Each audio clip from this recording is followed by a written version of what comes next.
दोस्तों, जिस तरह से विंटर्स आते ही ऐसा लगने लगता है कि सारे इंडियन टूरिस्ट दुबई जाना चाहते हैं, उसी तरह से जब अप्रैल आने वाला होता है तो ये लगने लगता है कि सारे के सारे इंडियन टूरिस्ट स्विट्जरलैंड जाना चाहते हैं। अप्रैल में स्विट्जरलैंड जाने का मतलब ये नहीं है कि आपकी प्लानिंग भी अप्रैल में स्टार्ट होनी चाहिए। स्विट्जरलैंड की प्लानिंग के लिए कम से कम 3 से 4 महीने का टाइम आपको लेके चलना चाहिए, बिकॉज आपके एयरफेयर्स और होटल अकोमोडेशन में जैसे जैसे पीक सीजन आता जाता है, रेट्स में बहुत ज्यादा फ्लक्चुएशन होता है। प्लस स्विट्जरलैंड के वीजा भी एक टाइम कंज्यूमिंग प्रोसेस है, जिसके लिए आपके पास में कम से कम 1 महीने का वक्त होना चाहिए। लावाकांजा ट्रैवल के आज के इस वीडियो में दोस्तों हम लोग 5 दिन के स्विट्जरलैंड टूर को एक डिटेल में समझने की कोशिश करेंगे। जब आप वहां जाते हैं तो आपको क्या क्या मालूम होना चाहिए। अगर आपको ये वीडियो अच्छा लगे, इसको लाइक करना मत भूलिएगा और शेयर भी करिएगा साथ साथ उन लोगों से जो लोग स्विट्जरलैंड की इस साल जाने की प्लानिंग कर रहे हैं।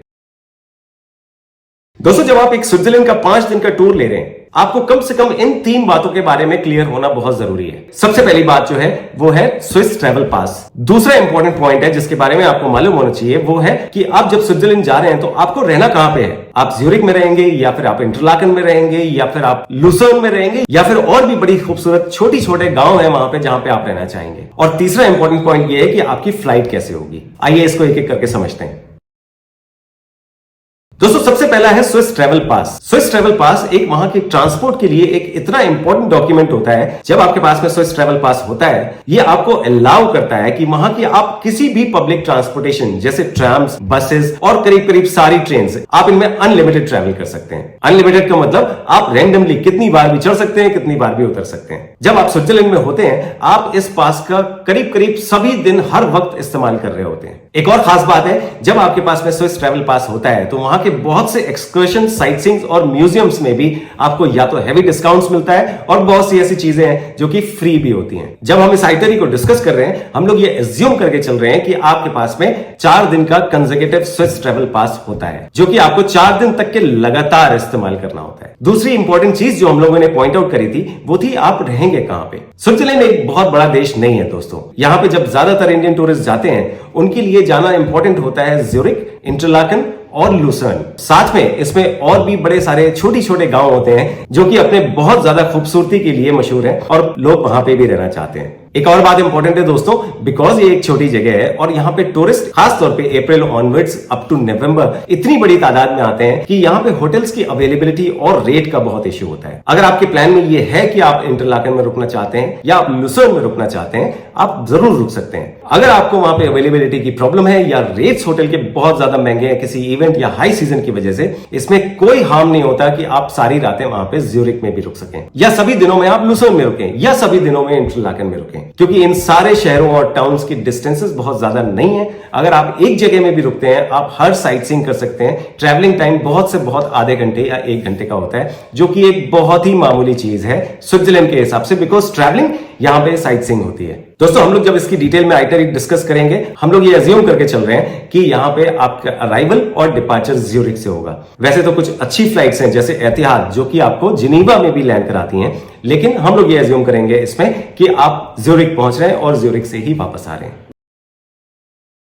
दोस्तों, आइए अब डिस्कस करते हैं एक 5 दिन की स्विट्जरलैंड की टूर की आइटनरी आपको कैसी लगेगी। सबसे पहला दिन होता है आपके अराइवल का दिन। अगर आप डायरेक्ट फ्लाइट लेते हैं, ये 7 से 7.5 घंटे की फ्लाइट होती है। अगर आप इनडायरेक्ट फ्लाइट लेते हैं, फर्ज करिए कि आप एमिरेट्स में ट्रैवल करते हैं या किसी और यूरोपियन कैरियर में भी ट्रैवल करते हैं, ये आपकी करीब 13 से 14 घंटे की फ्लाइट होती है। नाना करते हुए भी पहला दिन आपके लिए बहुत टायरिंग होता है। हालांकि यहां पहुंचते ही आपकी सारी थकान उतर जाती है। पहला दिन आपका स्विट्जरलैंड की ऑसमनेस को एब्जॉर्ब करने में निकल जाता है, यहाँ की खूबसूरती को एब्जॉर्ब करने में निकल जाता है। दूसरे दिन से एक्चुअली में आपकी एक्टिविटीज शुरू होती हैं। आइटनरी में डे 2 आमतौर पर रिजर्व होता है लुसर्न की साइट सीइंग के लिए और माउंट एटलिस के लिए। माउंट एटलिस जाने के लिए आपको जाना पड़ता है एंगलबर्ग स्टेशन। एंगलबर्ग स्टेशन में जैसे ही आप उतरते हैं, वहां से आप वॉक करते हैं 100 मीटर्स की और आप पहुंच जाते हैं केबल कार स्टेशन। यहाँ पे 3 लेवल्स में आप केबल कार के थ्रू माउंट एटलिस की पीक तक जाते हैं। इन्हीं में से एक केबल कार है रोटेयर केबल कार, जो कि बहुत ही मशहूर है और ये जब आप पीक पे पहुंच रहे होते हैं, वहां पे 360 डिग्री एंगल का व्यू देती है आपको,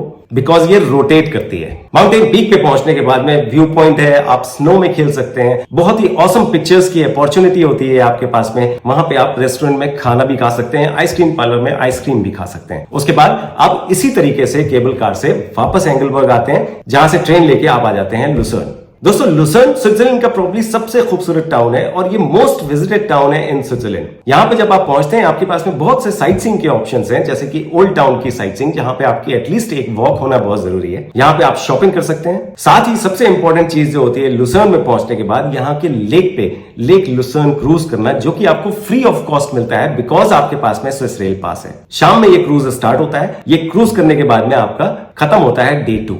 दोस्तों तीसरा दिन डेडिकेटेड होता है यूंगफ्रो यॉर्क की साइट सीइंग के लिए, जिसको हम टॉप ऑफ यूरोप कहते हैं बिकॉज ये माउंटेन पीक जो है स्विस एल्प की हाईएस्ट पीक है और आप यहां पे जाते हैं ट्रेन से। जब आप ये ट्रेन लेना चाहते हैं, ये ट्रेन लेने के आपके पास में 2 ऑप्शन होते हैं स्टेशंस के। पहला है ग्रिंडलवेल्ड, दूसरा है लॉटरब्रूनन। आप इन दोनों जगहों में से कहीं से भी ट्रेन लेते हैं, आप यूंगफ्रो यॉर्क की पीक पे पहुंचते हैं। पीक पे पहुंचने के बाद में वहां पे आइस पैलेस है, वहां पे खाने पीने की अनलिमिटेड अपॉर्चुनिटीज हैं, व्यू पॉइंट्स हैं। ये सब कुछ एंजॉय करने के बाद में आप वहां से वापसी की ट्रेन लेते हैं और वापसी में भी आप अगर चाहें तो आप लॉटरब्रूनन की ट्रेन ले सकते हैं या फिर आप चाहें तो आप ग्रिंडलवेल्ड की ट्रेन ले सकते हैं। जब आप इन दोनों स्टेशंस में होते हैं, आप ऑलरेडी बहुत ही करीब है इंटरलाकन टाउन के, जो कि एक बहुत ही खूबसूरत टाउन है स्विट्जरलैंड का। आप यहां पे रह रहे हैं, कोई बात नहीं। अगर आप यहां पे नहीं भी रह रहे हैं, आपके पास में इनफ टाइम होता है एटलीस्ट एक स्ट्रॉल लेने के लिए। इस तरह से खत्म होता है आपका डे 3। डे 4 होता है दोस्तों डेडिकेटेड ज्यूरिक और उसके आसपास की साइट सीइंग के लिए। इसमें आप शुरुआत करते हैं राइन फॉल से, जिसको हम शॉफहॉजन फॉल्स भी कहते हैं। दोस्तों राइन फॉल्स यूरोप का सबसे बड़ा वाटरफॉल है राइन रिवर पे। बहुत ही खूबसूरत वाटरफॉल है। यहां पहुंच के आप अपनी पिक्चर्स ले सकते हैं, 1 या 2 घंटे स्पेंड कर सकते हैं। आप चाहें तो वाटरफॉल तक एक बोट राइड भी ले सकते हैं। उसके बाद आप आ जाते हैं वापस ज्यूरिक। ये करीब 45 मिनट्स का ट्रेवल होता है बाय ट्रेन। ज्यूरिक पहुंचने के बाद में आपका बाकी का दिन जो स्पेंड होता है वो ज्यूरिक में स्पेंड होता है। ज्यूरिक जिसको हम मोस्ट लिवेबल सिटी के नाम से जानते हैं इन द वर्ल्ड, यहां पे भी 3-4 ऐसी जगह हैं जो आपका देखना बेहद जरूरी होता है अपने इस टूर में। सबसे इंपॉर्टेंट है यहाँ का ओल्ड टाउन। ओल्ड टाउन के बाद में आप कुछ टाइम स्पेंड कर सकते हैं ज्यूरिक लेक पे भी, जो कि बहुत ही खूबसूरत है। उसके बाद आप जा सकते हैं बानहॉफस्ट्रासे, जो कि मोस्ट फैशनेबल स्ट्रीट है स्विट्जरलैंड की। यहाँ पे शॉपिंग के ऑप्शंस है और तमाम वो बैंक्स के ऑफिसेज है जिनके आप नाम सुनते रहते हैं। आमतौर पे डे 5 जो होता है वो डिपार्चर के दिन होता है। अगर आप वापस आ रहे हैं तो आपकी वापसी की फ्लाइट होती है, या फिर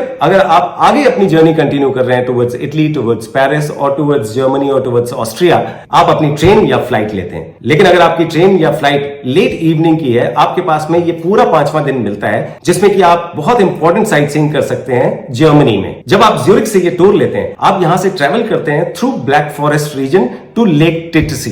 लेक टिटसी में बहुत ही अच्छा टाइम आप स्पेंड कर सकते हैं और यही वो जगह है दोस्तों जहां से कुकू क्लॉक्स का ओरिजिन होता है। जब आप इस टूर में जाएंगे, आप एक्चुअली में कुकू क्लॉक फैक्ट्री में जाके एक कुकू क्लॉक अपने लिए खरीद सकते हैं। इस कंबाइंड टूर में आप ब्लैक फॉरेस्ट रीजन देखते हैं जर्मनी का, आप लेक टिटसी जाते हैं और आप एक कुकू क्लॉक खरीदते हैं और आप जब तक वापस आते हैं ये हो रहा होता है लेट आफ्टरनून। उसके बाद आप अपने डिपार्चर की ट्रेन या फ्लाइट ले सकते हैं। दोस्तों आइटनरी के साथ साथ इंपॉर्टेंट है कि हम इसके वीजा को भी क्विकली समझ लें। शॉर्ट में समझने के लिए स्विट्जरलैंड का जो वीजा होता है उसको हम स्टेप्स में डिवाइड कर सकते हैं। सबसे पहला स्टेप तो होता है कि आपको एक अपॉइंटमेंट लेनी होती है। इस अपॉइंटमेंट लेने के बाद में आपको अपने डॉक्यूमेंट्स की प्रिपरेशन करनी होती है, जो कि ट्रैवल डॉक्यूमेंट्स होते हैं और फाइनेंशियल डॉक्यूमेंट्स होते हैं। ऑब्वियसली हम आपको इसमें गाइड कर सकते हैं। इसके बाद अपॉइंटमेंट की डेट में आपको वीजा फैसिलिटेशन सर्विसेज के सेंटर्स में विजिट करना होता है, जहां पे आपके बायोमेट्रिक डिटेल्स लिए जाते हैं और आपकी एप्लीकेशन सबमिट होती है फीस के साथ में। और चौथे स्टेप में आपको सिर्फ वेट करना होता है। मिनिमम 15 वर्किंग डेज का टाइम आपको एम्बेसी को देना ही होता है, जिसमें कि आपका वीजा